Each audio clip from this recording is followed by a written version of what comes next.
She was just at the range just like any other Tuesday, her hands steady, the cold steel of the pistol warming to her grip, the familiar pop of bullets echoing against concrete walls, her breathing rhythmic, her focus unbreakable. It was supposed to be a routine practice session, nothing more, until the screen above the lane lit up blood red with a blaring alert that cut through the silence like a blade call sign. Widow Mark reactivated.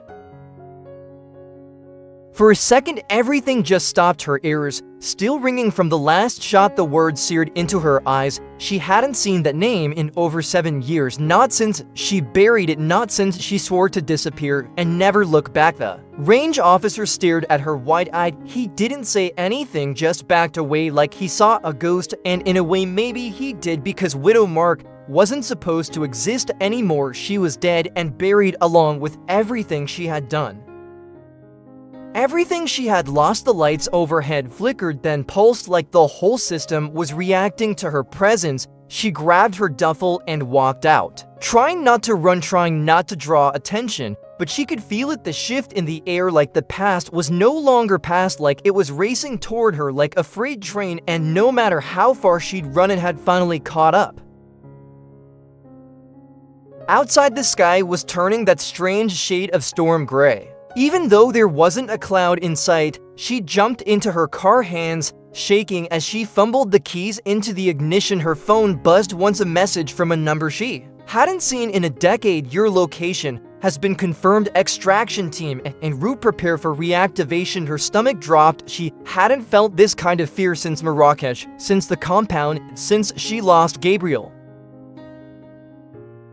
She drove fast, aimless, trying to outrun a signal that was probably already bouncing off satellites. She thought she'd erased every trace, burned every file, but someone somewhere had pulled her code name from the ashes and decided it was time to play God again. And the worst part, the part that made her want to scream, was she had no idea who, no idea why.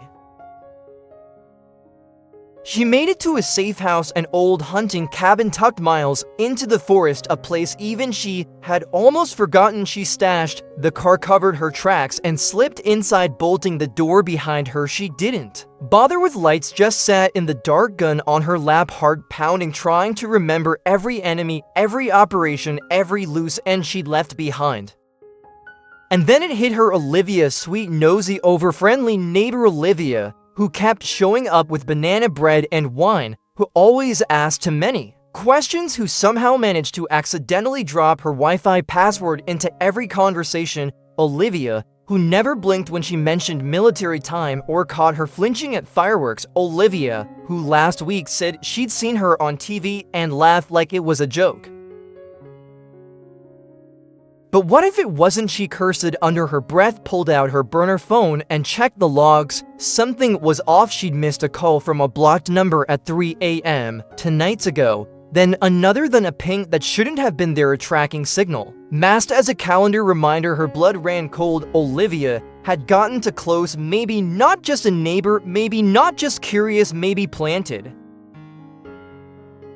But why now? Why 7 years after she'd vanished? She needed answers, and she needed them fast, because the clock was ticking and she knew exactly how this worked. You didn't get reactivated unless someone needed a ghost, someone who could disappear after making people disappear. She stayed low, moved only at night, switched cabins twice. Then the call came, a voice like ice through a phone line. Widow Mark, we have a situation. You're not cleared to ask questions, but you are cleared to eliminate the threat. She didn't respond, just let the silence stretch until the call ended. She knew that voice. It was Director Klein, the same man who'd ordered Gabriel to stand down, who let him bleed out on a concrete floor in Istanbul while she begged to intervene. He called it strategic sacrifice. She couldn't do it, not again, not for him, not for them. She wasn't theirs anymore. But saying no wasn't an option. They didn't allow that, not unless you wanted to disappear for real this time and stay gone. So she played along, asked for the file, waited for the drop, and when it came she opened it with trembling fingers and stared at the photo inside. It was Olivia, But not sweet harmless Olivia, this was Olivia Delgado X. Intelligent cyber ops specialized in extraction and dismantle. She had been under deep cover for over 8 years, and now they wanted her dead.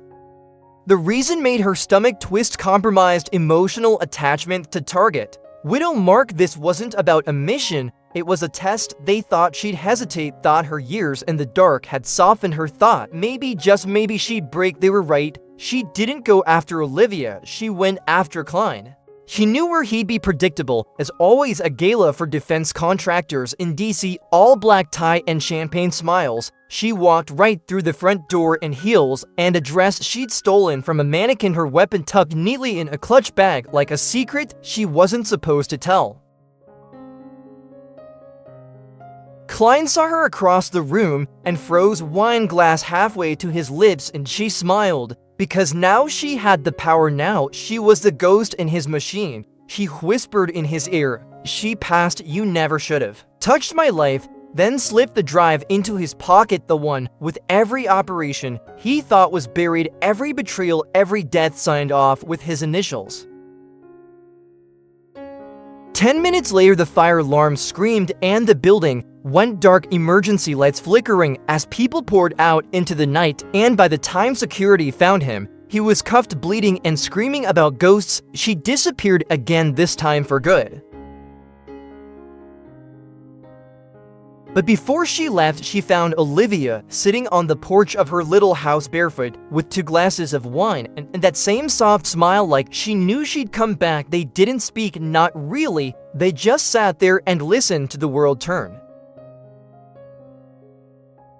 In the morning, her call sign blinked one last time across a stolen satellite link. Widow Mark, deceased, and just like that, the system believed she was dead. Maybe she was, or maybe for the first time in years, she was finally alive.